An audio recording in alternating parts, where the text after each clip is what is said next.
And we're live. I think this is it. I think I finally figured this out. Let me just check all the services here, make sure the stream is going. Let's see, we've got one on X. We've got one on Rumble. Is Rumble working here? All right. Oop, put that on mute.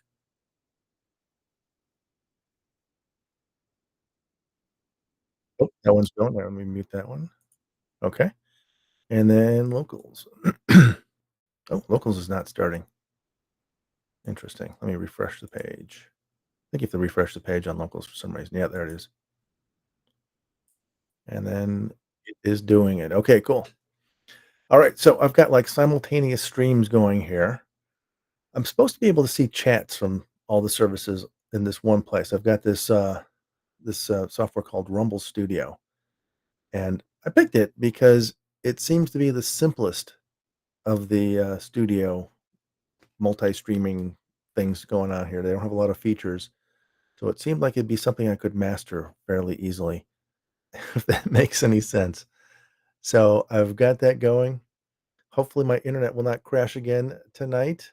Okay, looks like everything is going great, and we'll be able to continue. So, what happened last night was I was planning on um, doing a live recording of the next story for the podcast, which is "In the Garden of End Times" by Jody J. Sperling.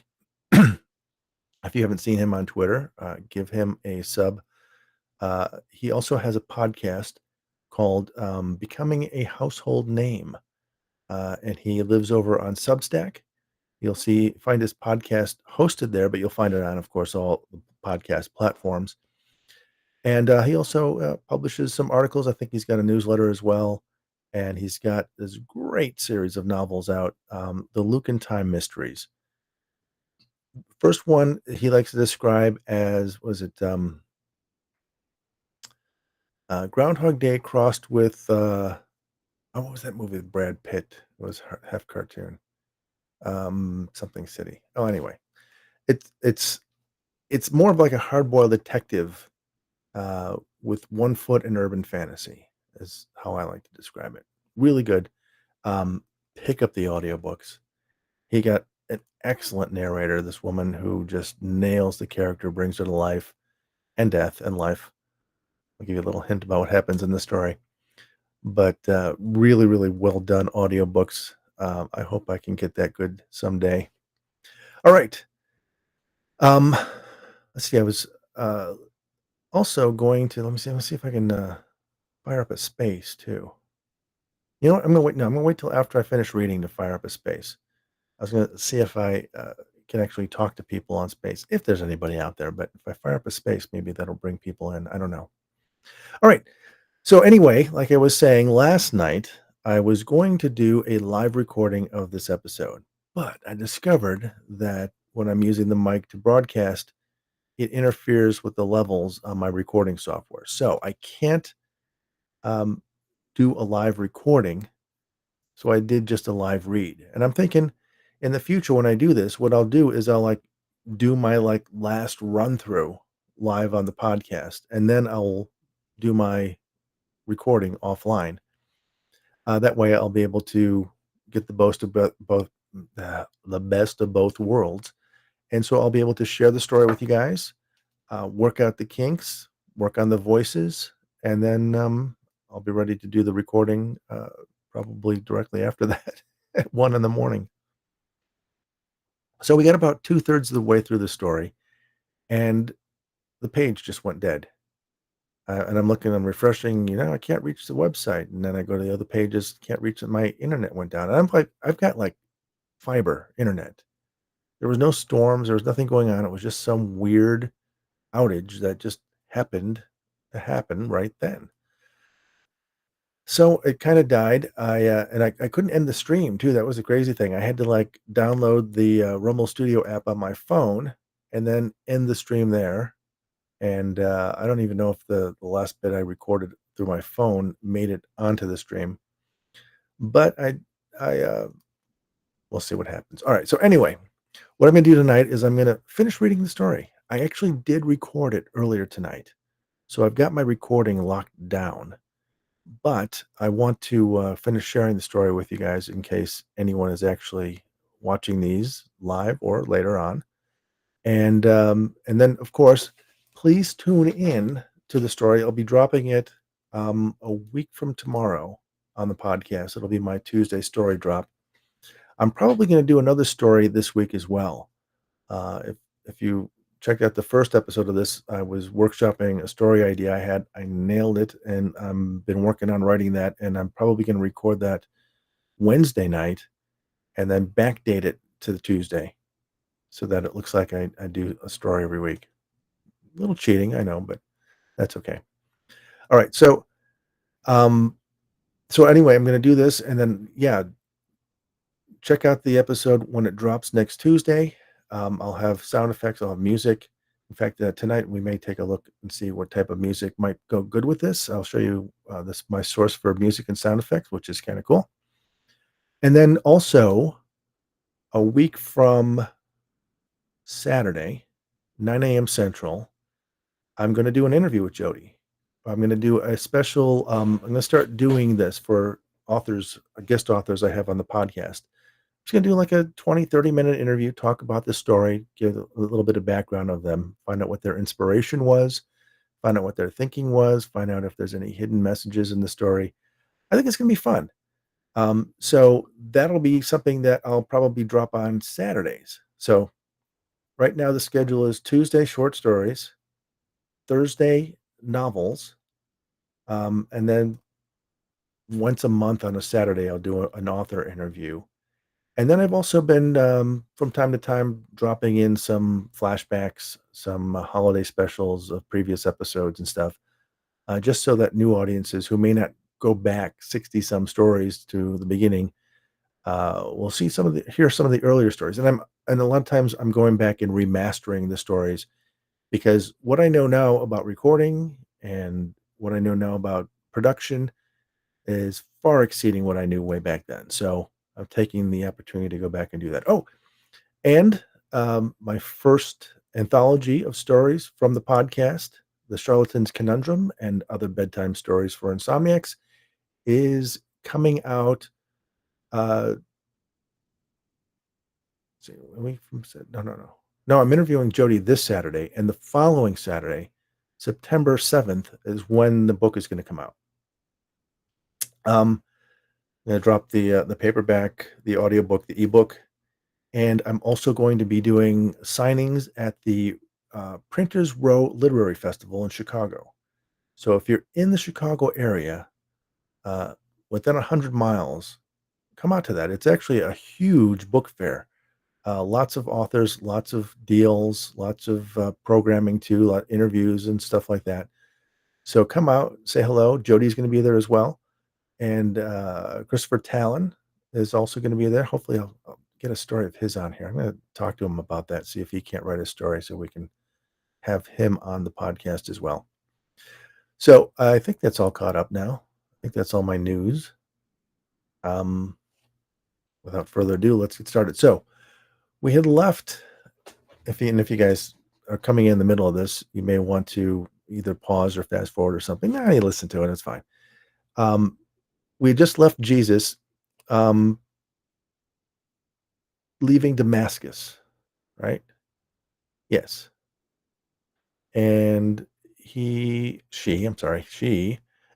is dropping in on her last stop of her years in the garden of the end times, and it moves around as a rose garden. And well, let's find out what happens. In the summer of the 16th year of the 21st century, the father planted his garden in Omaha, Nebraska. Jesus was tempted to question the location, what with the prairie expanse and the negligible population. Jesus had spent her share of summers in humid climates, enough to know she favored desert climes. The father said, "Were you not born in Nazareth?" It was true. Somewhere in the center of the Godhead, there was favor shown to the insignificant places. Jesus was somewhat familiar with postmodern Western culture. having spent the previous summer in the English countryside, where she had met heavy frames and drank beer with a rabbi, a priest, and a tzaddik. But Omaha, from all the news Jesus had read, was not only the opposite of a destination getaway, but a vestige, an outlier, of the American Bible Belt community. Jesus materialized in a field of corn. Why was she always dressed in white robes? It would have been no trouble for the father to spend 5 minutes online researching current fashions, but always robes. At least the cornfield appeared to be in the middle of the city. Jesus came out of the stalks onto a straight road. She followed it to an intersection, 132nd and Dodge, and spotted a glowing sign that read, Hy-Vee. She patted her robes and found the standard 33 gold coins, one for every year she had suffered as a man during her first appearance. Everywhere about her, cars seemed rushed. Jesus, near was, Jesus nearly was hit by a truck as she crossed the off-ramp at Dodge toward the Hy-Vee. In the parking lot of the store, a young driver piloting a small red car blared his horn at Jesus. Near the entrance, two young girls pointed and laughed at that freak in the robes. Father, Jesus prayed silently, forgive them, for they know not what they do. Heidi was a grocery store. Jesus asked a boy in a white-collared shirt and tan khaki pants where she might find the selection of clothes for sale. Actually, where she might find the selection of clothing for sale. The boy scoffed. He said he didn't know if there was anywhere in town that carried robes. He also seemed to pity Jesus. No, you misunderstand me. I'm looking for, what was the word? Normal clothes. The type of thing a woman my age would wear. The boy thought for a second.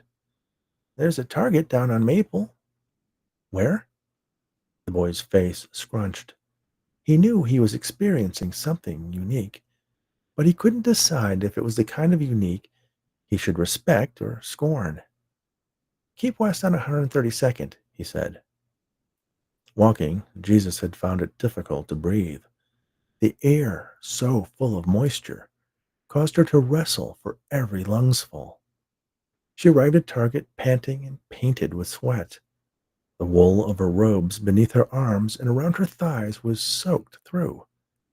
She aimed directly for the women's clothing and snapped up two camisoles, three 36C cream-colored brassieres, horrible contraptions that most definitely caused cancer, but which she could not get away without wearing in 21st century America. Two button-down plaid shirts, two pairs of 95% cotton Massimo jean shorts, and a packet of cotton Hanes underwear. The cost of goods in gold was difficult to estimate, but Jesus had it going for her that she could always manage to find an ailing cashier, some middle-aged woman who suffered from especially painful menopause or an acute case of arthritis. And to that woman, Jesus could offer the gold coin and healing in exchange for the woman to use her own credit card to complete the needed purchase. Such was the case at Target, and Mary Druthers, 51, mother of James and Devon, would return to her husband with a coin valued at $800 and free of the wave of hormones that had caused her nightly to scream. Wave of hormones that caused her to nightly scream at her husband, Lachey, for the most inane of circumstances. Jesus not only invested in that woman's financial well-being, but she rescued an ailing marriage with her healer's touch. Discarding her robes in the bathroom wastebasket, Jesus dressed in her new clothes. That which she bought for later, she bundled inside the second button-up, tying it off at the sleeves. The next matter of business was to find her father's rose garden. Over the past decade, the father had taken increasing pleasure in making the initial hunt more challenging. And Jesus had spent the better part of her first week turning over every nook and cranny in the south of Kent, looking for her plot of damasks. Omaha was a smaller community, but more spread out, and the thought of hunting in the humid, high sun heat was almost more than she could bear. She walked east along Maple, a bit aimless and feeling angry. Crows lit on the shoulder of the road some distance ahead, pecking the remains of an animal that had failed to ford the street. Jesus stopped short of the dead animal. Seeing it was a medium-sized tabby cat, Jesus felt compassion. She inclined her face to heaven and prayed. At first, the crows seemed undisturbed by Jesus' behavior and what was happening to their lunch. But when the cat mewled, revived by the Spirit, the crows hopped back a smidge. Then the cat rolled to its feet and sprung at the nearest crow, tearing its throat out. The bird died without protest. The cat nuzzled its kill to the feet of Jesus, and Jesus stooped to thank the cat. That's it.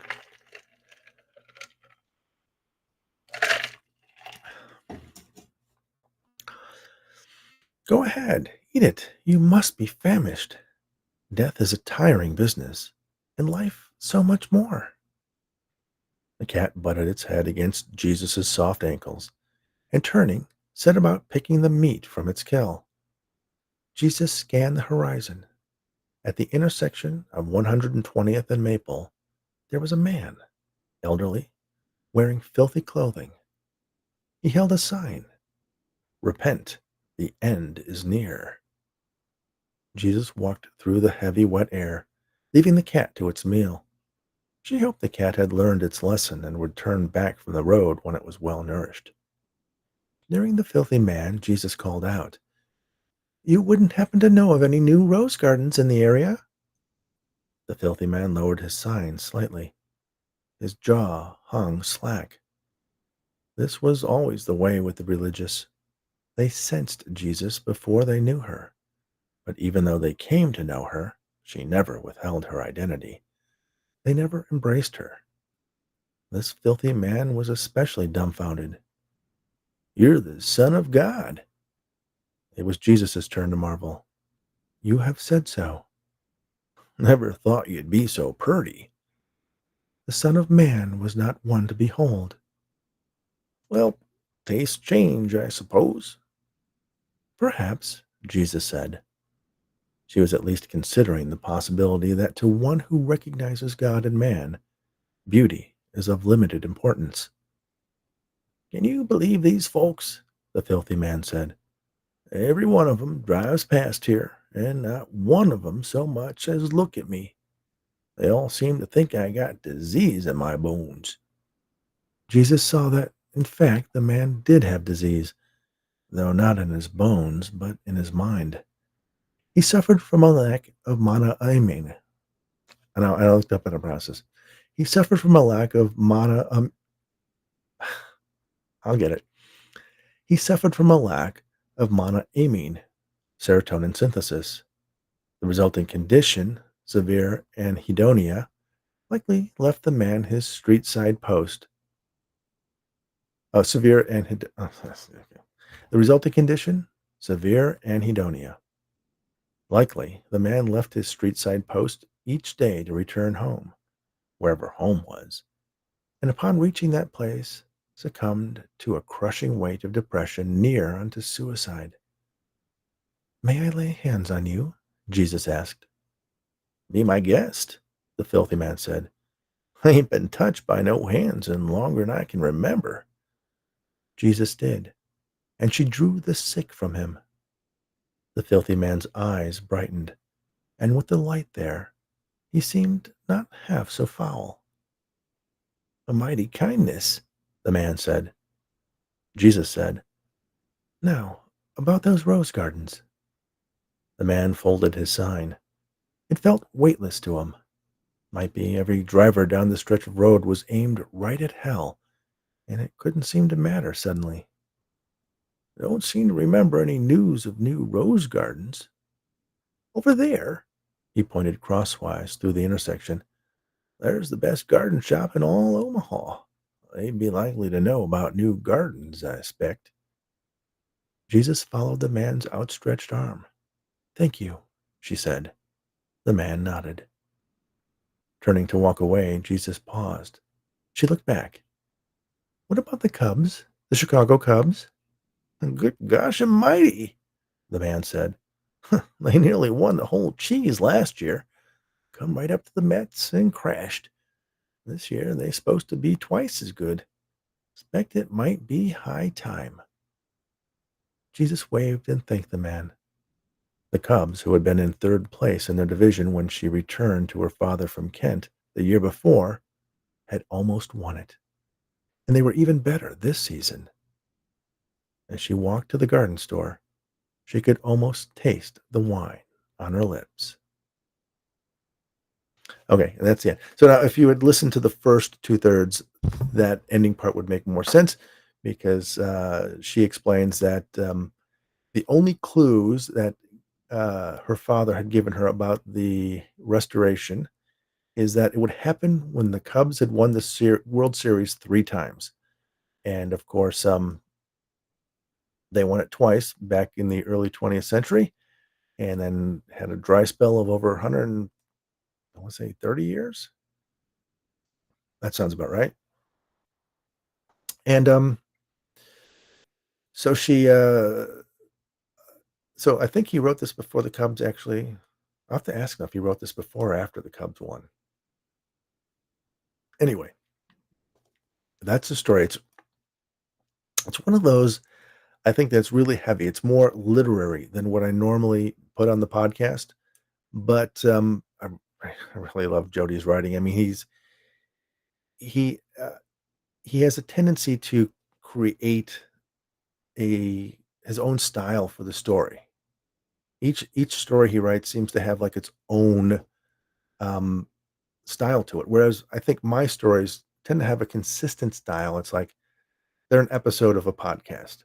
They're told in the same way. I may change the perspective. I may do first person or third person, male or female, present tense, past tense, and stuff like that. But it's always going to be a story that is told pretty straightforward. Um, although sometimes the stories do span quite a time frame, but it's basically very commercial. I think my writing is very commercial. I tend to, I think that's left over from my time as a television writer. So it's like it's what I know. It's what I do. All right. You know what? I meant to actually share that text on the screen with you guys, but I forgot. Okay. So there we go. All right. Anyway, so here's the next step here. Actually, before there we go. I see actually a chat from looks like it's from York over on YouTube. Oh, there we go. Yeah, he can see me. All right. Hey York, how you doing? That is York, right? Um, can't see the chat here. There it is.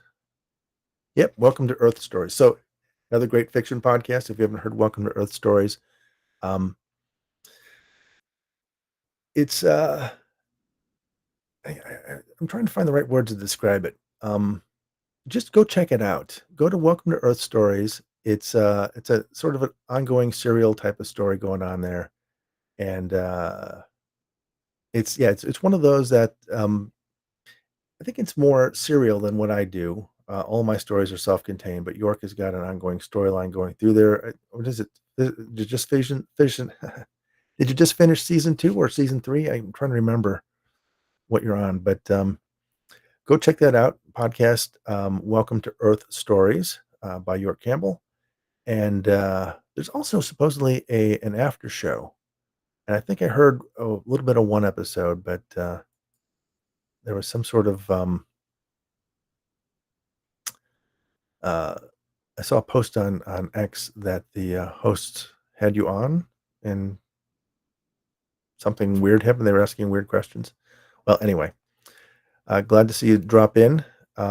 And maybe later we will open up the spaces so we can actually talk. That'd be cool. All right. What I wanted to talk about though tonight is music. So when I first started recording these stories, it was just my voice. I was just recording it audiobook style, just going ahead and reading the text and stuff like that. And after about 6 or 7 or 8 stories, I started adding little sound effects. So I would sprinkle in a few sound effects here and there, maybe a bunch. Oh, okay. So it is season 7 is the one that's not self-contained. York just sort of corrected me on that. 7 seasons. I'd say no, I thought it was only 2 or 3, but it's more than that. So I got a lot of catching up to do here. All right. Well, I've got a long drive coming up soon, so I will be putting that on my playlist. All right. Anyway, so I was adding sound effects and stuff like that. And there's another podcast I listen to called The Other Stories, and they do very heavy music. I mean, it's music end to end, just kind of like this moody background music that plays. Sometimes it'll shift into a different thing. Um, and it's interesting, but it kind of feels like too much music to me. So I started experimenting with throwing some little bits of music here and there in there, and especially for like long exposition, right? So if I'm setting up a story and I'm talking about things, if you listen to the story, "Where's My Pizza" or "Immortal," both of them start off with like 2 or 3 minute sort of soliloquy setting the scene, which is something I tend to do a lot. I don't know if that's good or bad. Um, Sometimes I'm tempted to just when I do that, just cut it and get straight to the story. But what I find myself doing sometimes is like some of the stories I think are premises for novels. And I'm just trying to get that out there. It's kind of like a notebook to myself. Is like, okay, this is the world that this story is going to be set in, and this is the premise for what's going to be happening throughout the whole thing. So, anyway, I started adding music, and another friend of mine who does a podcast called "As Read by Me," which is very cool. It's uh, short stories, poetry, and essays read by the authors. So he would get local authors and stuff to read, and I sent him some stories, and he liked them and put them on. Um, hasn't been doing it recently. I hope he's okay. But uh, he turned me on to this website for sound effects and stuff. So where did I do with that? I think I lost it. Let me pull that back up here, and I will share that with you guys. All right. Podcast and Vital Elements. There we go. All right, so let me share this with you guys and see if we can't do this. Okay, cool. Share. All right. And let me do it this way. Okay, there you go. So now you can see the website there. Make it a little bit smaller here. There we go. Cool. All right, so this is where I come for sound effects, music, and also they've got photos too. So I'll use a lot of the photos I use for my thumbnails.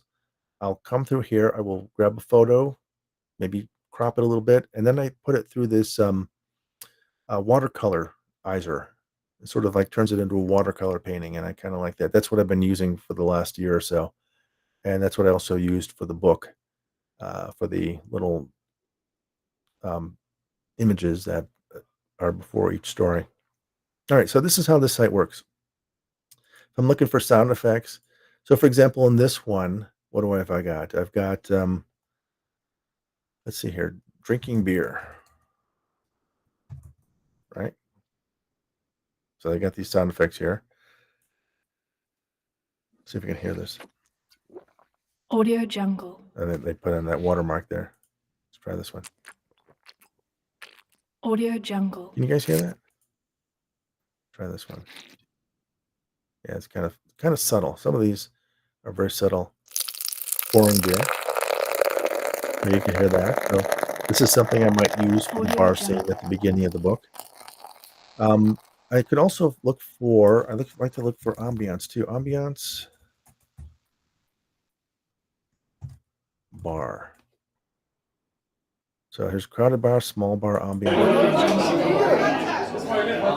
And this is the kind of thing I would lay down as a background for a bar scene. So I usually will take the volume down quite a bit when I lay that in there. Here's another one. That one's a little less thing. Here's a medium pub. Audio Jungle. I don't like this middle one. I'm going to use this one. But anyway, when I'm going through the story and I'm looking for places to add sound effects or ambiance, I'll come Audio here, I'll Jungle. find one that I like. Maybe I already have it. I've got a folder stuffed full of sound effects I downloaded. Since I'm paying for this site, it's all licensed, Audio Jungle. so I don't have to worry about rights and stuff like that. Costs, I think, about $150 a year. So, big expense, but no more than, Audio Jungle. depends on who your podcast host is too and stuff like that. So that's where I would get that from. All right, so I would do that. And then in terms of music here, I look for background music, right? So background, and let's look for religious music. This is a very religious one here. See if there's something that kind of suits me here. Oops, I want to do this under, yeah, music. Oh, what happened there? Background, religious. There we go. Okay, so I was listening to some of these earlier. So this one I think is a little bit too, that is too churchy. Audio Jungle. That's too upbeat. I don't like that for background music. I like something a little bit slower paced. Um, yeah. So York is saying he started his show with no sound effects or music. Wanted to be a purist. Started to experiment with music and sound to expand the story ideas. I think you're right because I think I followed the same path you did. I started off just doing the audio, thinking that was going to be enough. But I think in the podcast world, you kind of want to give your audience a little bit more because you've got those the short episodes for one thing, and you're competing against a lot of other stuff here, and making yourself stand out is a big help. And just creating that soundscape, putting those sound effects in, especially to punctuate certain moments, I think really just accentuate the story. So I'm with you. I think that they really add to it. Okay, let's see this one here. Audio Jungle. It's too organy. Audio Jungle. This is voiceover background, but it's a little bit too more upbeat fantasy background. Oh, here we go. Audio Jungle. Now this might be the background music for this story. Let me download Audio this. Jungle. Open stories, and then download. Okay, let me add that to my Audio Jungle. downloads here. All right, there you go. And then I will go to the get the license here. So the license is required on YouTube. So I license the project, and sometimes they will hold us an episode if I haven't uploaded a license for it. So there, I've got the license. Where to go? Download the license. Here. That's what I want. Download license, and I've got another folder for that. Where is it? Music licenses. There it is. So I'll save that there, and then I'll be able to bring that back up when I need that. Okay, so I got the music there. That's good. And next, let's see here. I'm gonna go with that, and then if there's other points in the story that require different music, I might go with that. But I think this one's going to be actually pretty good. This fantasy background. It's kind of religious, Audio Jungle. kind of sweeping. Bring the volume down. Try this one here. Audio Jungle. Ooh, I like this one too. Inspiring, calm background by Raspberry Music. Audio Jungle. Yes, this actually, the more I'm listening to it, the better it is. And it's 2 hours, 2 minutes and 40 seconds long, which is good. Audio Jungle. There are some stretches there where there's not a lot of dialogue. So that's making me like it better. Audio Jungle. Okay. Goes into download.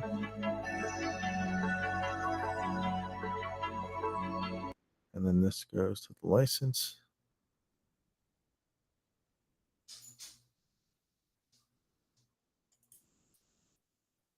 Okay, there we go. All right, cool. So that one's nice. Let's see if there's anything else here. Meditation yoga. I don't think that's probably going to be work. Audio Jungle.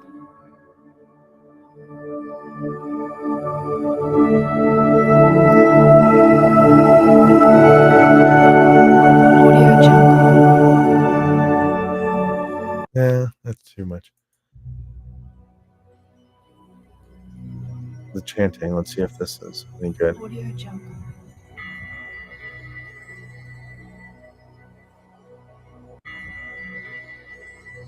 Audio Jungle.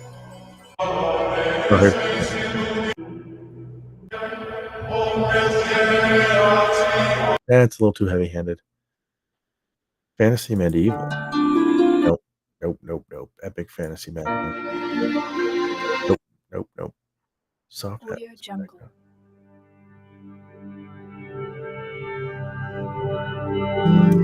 Nah.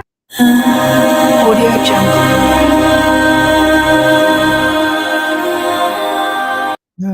No, I generally don't like the background music to have the vocal tracks in it, so skip that one. All right, what else we got here?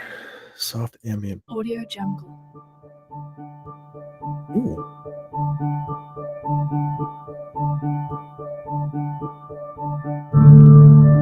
Audio I Jungle. like this one. I don't know if it's for this story, but I like it. I download this one too. Audio Jungle.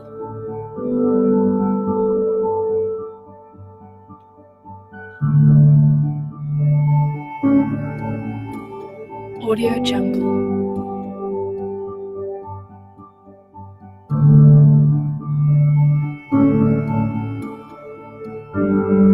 Audio Jungle.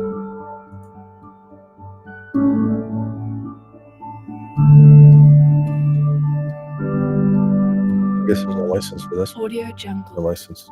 Right. All right. That's good. I like that one. Audio Jungle. Mm, Audio Jungle.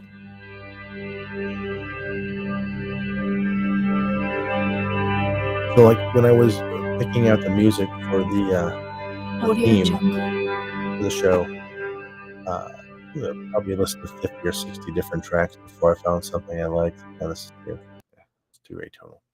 All right, so I think I've got three really good choices here. Usually I find my choice on the first thing here. They sort by relevant, but I find it's pretty good. If I don't find something I like, I just keep searching. And let's see here. And then so while we're here, let's share with you the editing process. So let me pull up Audacity. Is that what you use, York? Audacity?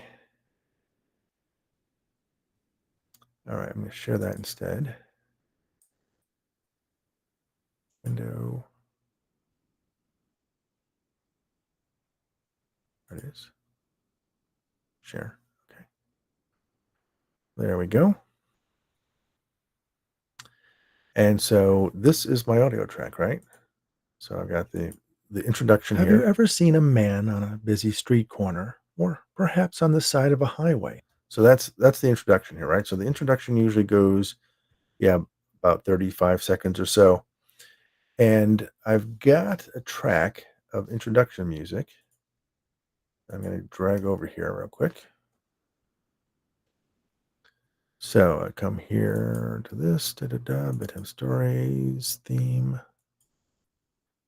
And here it is. It's called Mystery Ident. And there's a 38-second version here. Let's see if this is the one I want. Try the original version too here. I'm going to try to see which one lines up best with this. I think I may have to go to the longer one this time. Okay, so I want to not make this solo anymore. And let's see what we got here. So I lay this in. Usually take the level down to minus 10 dB here. Have you ever seen a man on a busy street corner, or perhaps on the side of a highway, maybe in the crowd at a stadium, holding up a sign saying, The end is nigh. You might assume he's crazy. But what if he's not? What if the end of days is just around the corner, waiting for that final sign? Something innocuous, the last piece of a hidden puzzle dropping into place. Perhaps it's as simple as an unlikely baseball team winning the World Series. Okay, so that actually In the garden dropped of in pretty nice. I don't time these things out when I'm writing them, but they tend to come out at just right length. I may have to do some tweaking. Sometimes I'll clear out some space between the words here to get it shortened up a little bit. So I may actually do that with this here. And I may start a little bit later. I may start at a couple beats into the music, but generally that fits within this little envelope here. And then once I've got that in place, then I come back over here and I add the chime, right? And this is the famous chime that people have complained about. They're like, hey, I'm trying to get to sleep, and all of a sudden this giant chime just drops in on me, because I have one at the end of the story as well. So I put that there, so I'm going to do something like this. The baseball team winning the World Series. In the Garden of End Times by Jody J. Sperling. Okay, so there we go. So we got that, and then I'll drop in the music here. I'll bring that in here. Let's see if we can get that going real quick here. I'll grab my downloads. I'm going to take this music here and drop it in there. Let's see what I got.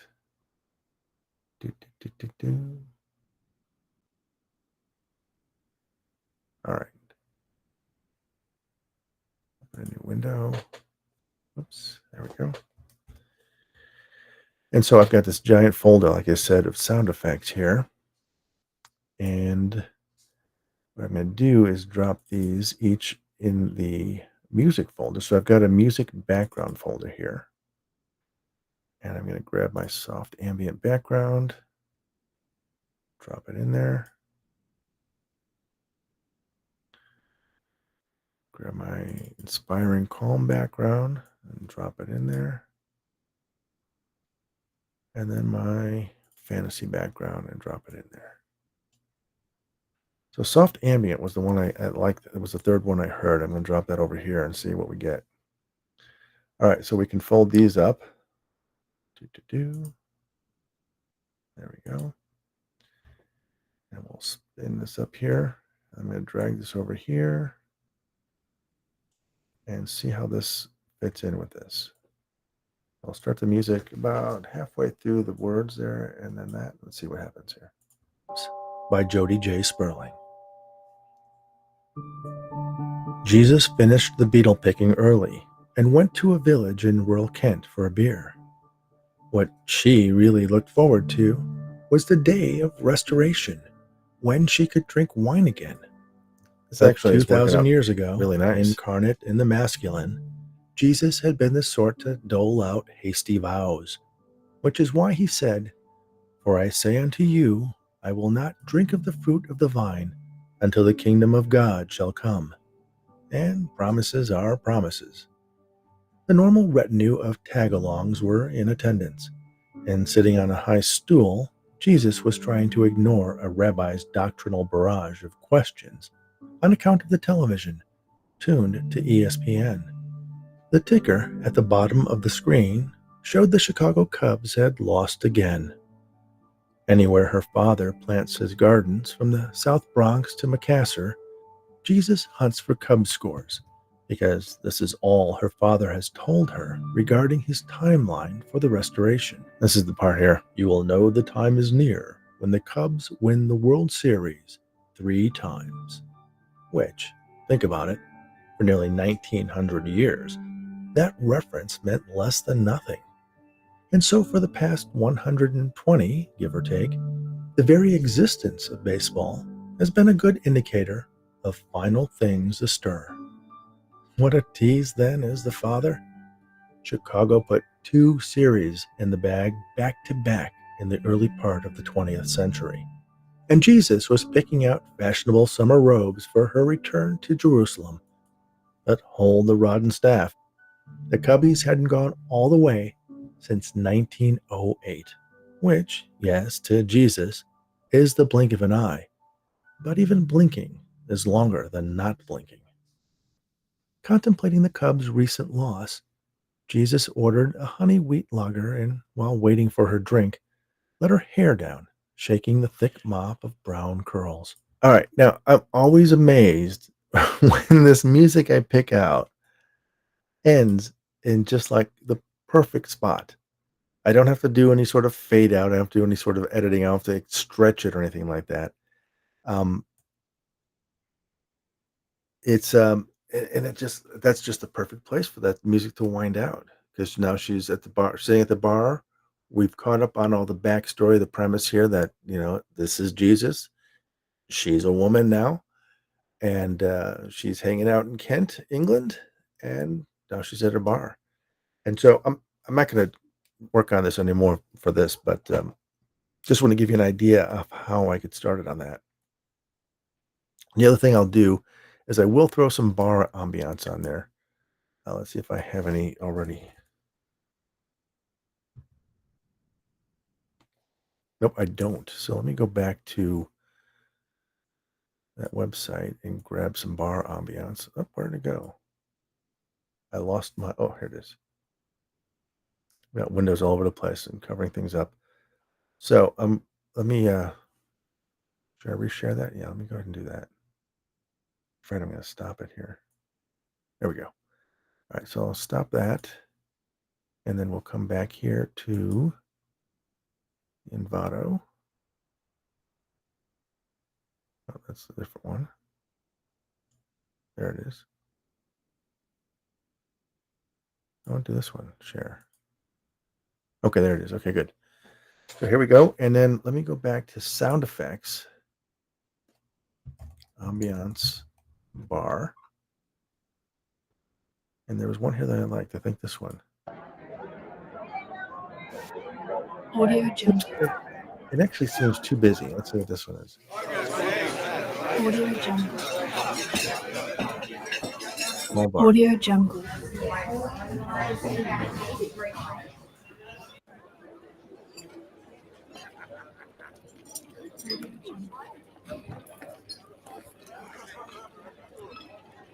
I don't know. Maybe this is the one I want. It's only 30 seconds, but that's I can loop it. Bar back. Audio Jungle. Yeah, this feels too busy. I'm looking for more like a pub. Let me do ambiance pub. Let's see if I get something better. British pub ambience. Audio Jungle.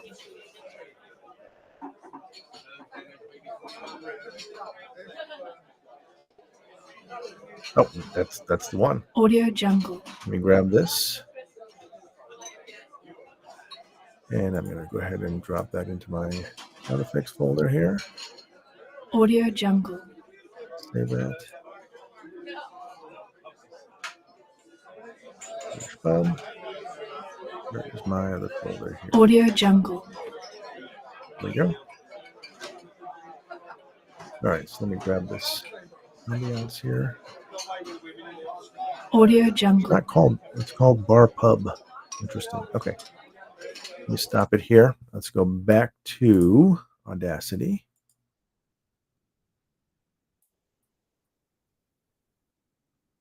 Where are you, Audacity?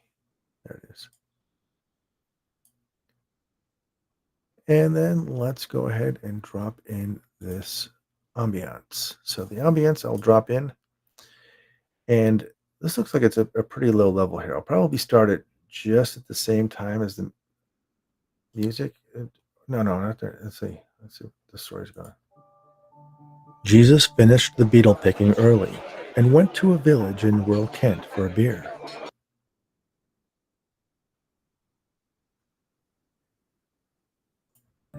When she could drink wine again. Yeah, I don't think I need the ambience until here when I start bringing this up. So, yes, to Jesus is the blink of an eye, but even blinking is longer than not blinking. Contemplating the cub's recent loss, Jesus ordered Okay, so there we go. So I'm going to go ahead and drop that in here. I'm going to take the level down to about minus 15 dB. Let's see if that works. Blinking is longer than not blinking. Contemplating the cub's recent loss, Jesus ordered a honey wheat lager and, while waiting for her drink, let her hair down, shaking the thick mop of brown curls. All right, so there we go. So here's where I would start now looking for sound effects within the dialogue. Shaking out her hair. I don't know if you'd actually hear that, but that's yeah, that's probably not one. But yeah, I don't know. We'll see. Uh, there is someone drinking wine and stuff like that. So I've got some drinking sound effects put in there, but we'll take care of that. All right, so let me save this and take that off, and we'll come back here. And let's see here. Yeah, Marcus is saying it's a good that I'm using folders to organize the sounds. I do have a lot of folders. Let me actually share that with you guys real quick here so you can see how I've got this organized. Um, nope, let's go here. Sound effects. There we go. I don't know if I'll be able to see that. Let me actually make this smaller so that it'll show up bigger here. All right, so I'm going to share this screen here. Window. There it is. Okay. So this is the folder where I keep my sound effects, right? And I was doing it by episode when I started here. I can see I started at episode 9. But then I started, you know what? I want to reuse a lot of these. And so I've got my ambiance folder. I've got beeps and machine noises, bells and chimes, body. So that's like people falling or getting hurt, stuff like that. Boxes, clothing, doors and windows. This one I may actually have to split up into doors and windows because I got lots of different sound effects going on here. But you can see I've got like a whole bunch of different things, like a bunch of different door knocks.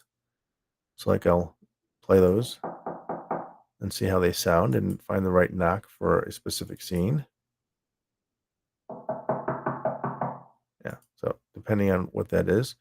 Door open and close.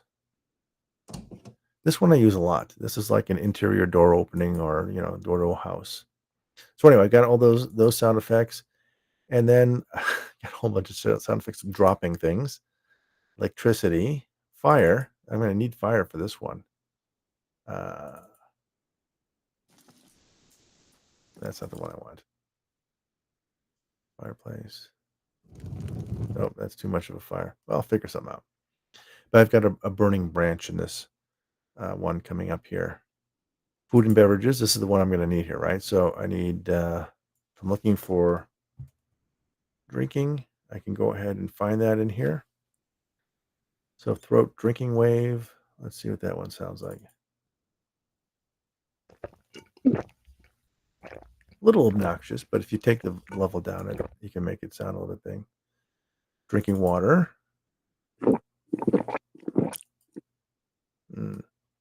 Bottle drink wave. Yeah, it's a short one. So anyway, so that's how I can filter it here.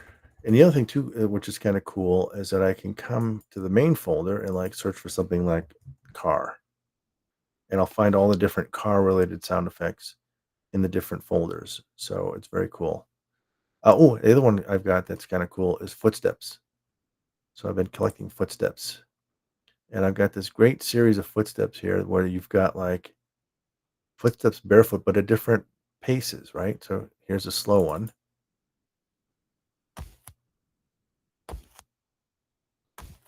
That's 40 beats per minute. And this is a fast one. So not quite a run, but you get the idea. So I can take these. The ones I use the most are the sneakers. They sound the least like things. So sneakers on concrete, sneakers on wooden floor.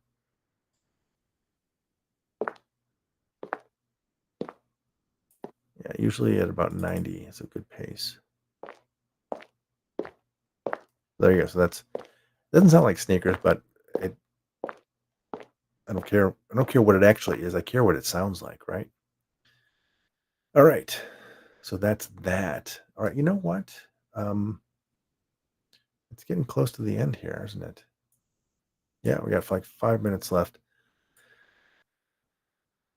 I'll open it up for questions. I know I've got at least one person here hanging on. But here's the plan for the week. So I'm gonna finish up the sound effects for this story and get that ready to go. I'm going to record Dreams of Her probably tomorrow night. Yeah, tomorrow night. No, not tomorrow night. Wednesday night. Wednesday night. I'm gonna record that. So I'll probably do a maybe I'll do a live read of it. Well, I'll probably do a live read of that Wednesday. Uh, and then yeah, York is saying you may implement a sound library. Um, I just when you start doing it, you start getting all these different sounds, effects, and stuff like that, and you start repeating ones. You start realizing, oh, okay, I've got footsteps for that. I've got door opening, and closing here. I've got lots of good car sounds now too for that type of thing. And just throwing it in, like she got in the car and drove away. You just and you see it. It just punctuates the story, I think. So tomorrow night, I don't know what I'll do. Probably try to break a new story. I've got another story that I'm working on called Leap. And I actually was going to do this earlier this year. This year was a leap year. And I had an idea for a story about people born on leap day, February 29th, who had the ability to skip 4 years ahead. So it would be like on their birthday, and they had like this little ritual they would do where they would have a cake and blow out the candle and make a wish. And for some reason, being born on February 29th, by quirk of the calendar, they would then just jump ahead 4 years. And so they would kind of like set up a whole bunch of investments and stuff like that. And so this guy recruits this other guy to help him sort of be like his off year guardian, right? So like you'd be gone for 4 years, then you come back, and then the other person will be gone. And then you sort of keep an eye on each other's stuff. And so I had a couple different false starts on that story. Um, the beginning is pretty solid, but then trying to figure out what the actual conflict was going to be. Is it going to be that the guy was trying to rip off the guy he was training? Was it to be that the guy he was training was actually trying to track this guy down because he was ripping off other people? Um, so I'll probably work on breaking that story tomorrow night. Uh, just throw some stuff around, see what I think, take some notes. Maybe I'll read a little bit of it to you guys too, so you can see what the setup is. And then Wednesday night, then I will do, if I can, I'll do the live read of Dreams of Her. It should be done writing it by then. And then I'll record that after this. So I'll like stay up probably till 3 in the morning recording that. And then I'll get that produced Thursday or Friday and drop it the previous Tuesday.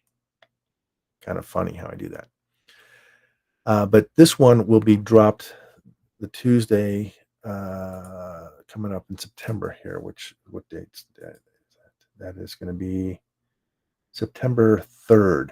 So September 3rd is when I'm going to drop this story. Uh, today's Tuesday. It's already Tuesday.